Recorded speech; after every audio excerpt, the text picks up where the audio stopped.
Dalam nama Bapa dan Putra dan Roh Kudus. Amin. Umat Allah yang terkasih, hari ini kita merayakan bersama dengan seluruh gereja semesta alam Hari Raya Kristus Raja Semesta Alam. Minggu ini akan menjadi minggu penutupan liturgi tahun B, untuk kemudian kita akan memasuki liturgi yang baru yang diawali dengan Advent.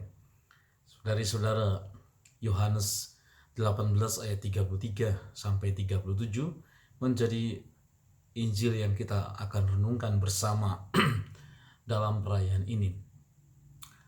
Para saudara, Anda bisa bayangkan atau Anda bisa tahu melalui banyak media bahwa ada beribu-ribu kerajaan yang pernah berdiri selama kita atau selama sejarah dunia ini berlangsung.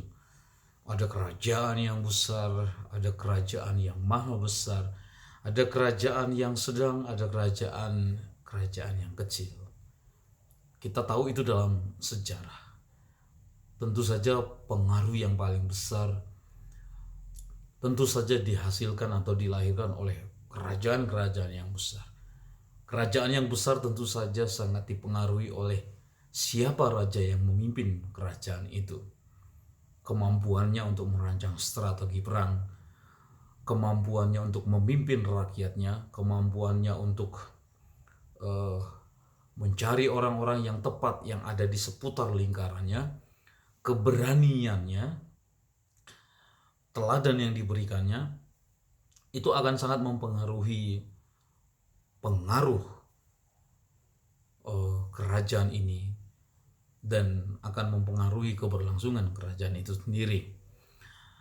Tetapi para saudara, harus diakui bahwa kerajaan-kerajaan yang besar yang pernah datang ke dunia ini, toh pada akhirnya sekarang sudah tidak lagi ada. Atau mungkin ada beberapa wilayah di belahan dunia ini yang masih memakai sistem kerajaan, tapi itu lebih sebagai sebuah sistem atau sebagai sebuah simbol. Tapi sebetulnya pemerintahnya tidak lagi berbentuk atau tidak lagi dijalankan oleh sang raja. Nah, hari ini kita merayakan Hari Raya Kristus Raja Semesta Alam. Dalam Injil Yohanes 18 ayat 33 sampai 37, Yesus berhadapan langsung dengan seorang raja yang bernama Pilatus. Tentu adegan ini hanya terjadi di antara dua raja. Kalau kita lalu pahami ya, kita lalu maknai Pilatus sebagai perwakilan Roma yang meraja di tanah Israel, di Yerusalem, dan Yesus adalah raja yang kita imani. Maka Herodes atau Pilatus sebagai raja duniawi, dan Yesus itu raja surgawi. Artinya begini, kekuasaan Pilatus itu berasal dari dunia, dari orang yang atau siapapun yang mengangkat dia menjadi sebagai seorang raja. Sementara kekuasaan Kristus itu berasal dari atas, berasal dari surga, berasal dari Allah itu sendiri. Bisa kita pahami tentu perbedaan yang begitu tajam antara kerajaan Pilatus, bahwasanya kekuasaan pengaruhnya itu sangat ditentukan oleh kekuatan bala tentaranya, kesetiaan para anggota yang ada di bawah kekuasaannya, tentu juga sangat dipengaruhi oleh bawahan-bawahannya, oleh kemampuan militer prajuritnya, sehingga ia dijadikan sebagai seorang raja. Tetapi Yesus datang sebagai raja, tidak memerlukan ini semua, tidak memerlukan apapun dari bawah. Ia telah cukup dari dirinya sendiri, kerajaan yang dibawa. Nah, oleh karena itu bisa dipahami ketidakmengertian Pilatus akan kerajaan yang dibawa oleh Yesus sendiri. Yesus sendiri berkata bahwa kerajaanku bukan dari dunia ini. Jadi Pilatus memperoleh kekuasaannya atau menjadi raja atau berasal dari dunia di mana dia berada. Sementara Yesus tidak dari dunia ini.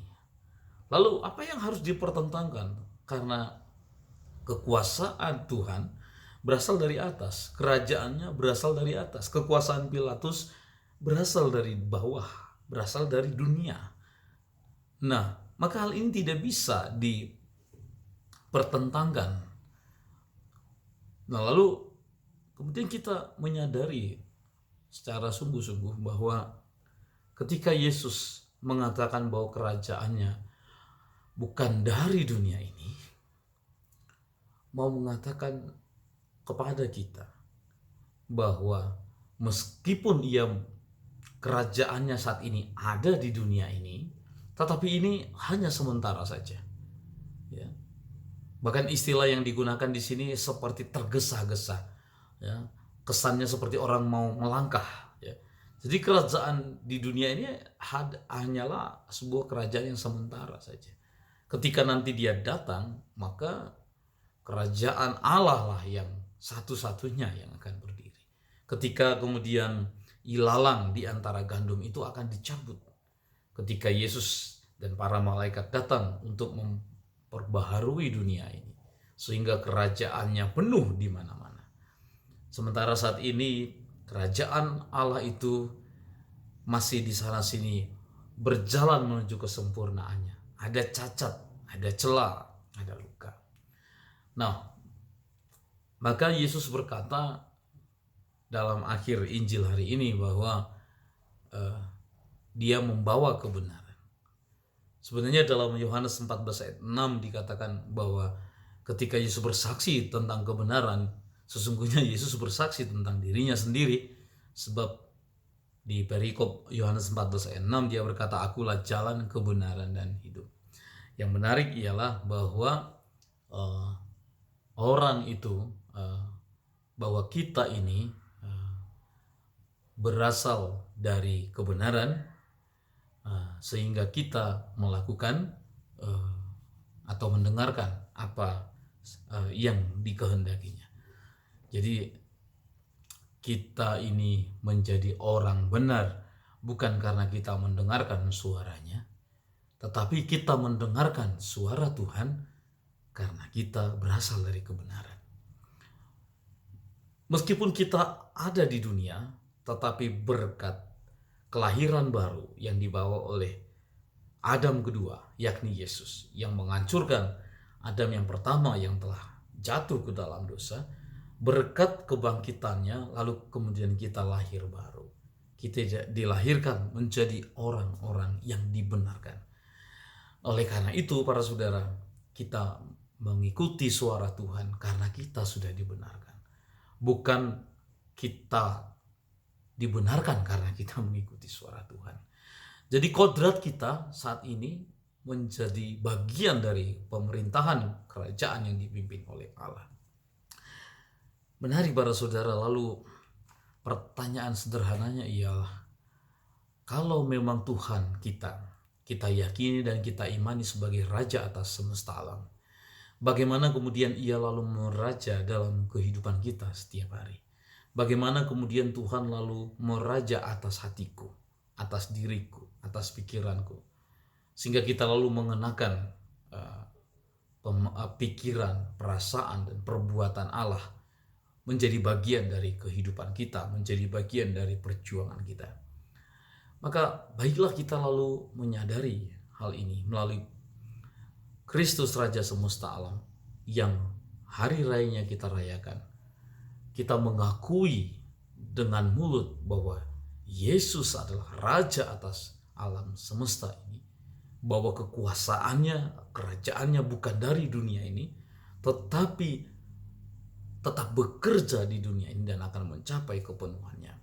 Kita telah meyakini itu dengan mulut kita, kita menerimanya ke dalam hati kita, dan kemudian kita harus mewartakan bahwa Yesus itu adalah Raja, bukan hanya dengan kata-kata, dan itu tidak akan pernah cukup. melainkan dengan perbuatan kita. Ketika saya membiarkan diri saya dikuasai atau dirajai oleh Tuhan, maka kerajaan Allah itu sungguh-sungguh menjadi hadir di sini dan saat ini juga. Mari kita jadikan Yesus Kristus menjadi Raja atas diri kita, atas pekerjaan kita, di tengah-tengah keluarga kita, di tengah-tengah pelayanan kita. Yakinlah ketika Allah meraja, ketika Yesus kita biarkan meraja atas hidup kita, dunia ini akan menjadi tempat yang semakin indah. Tuhan memberkati.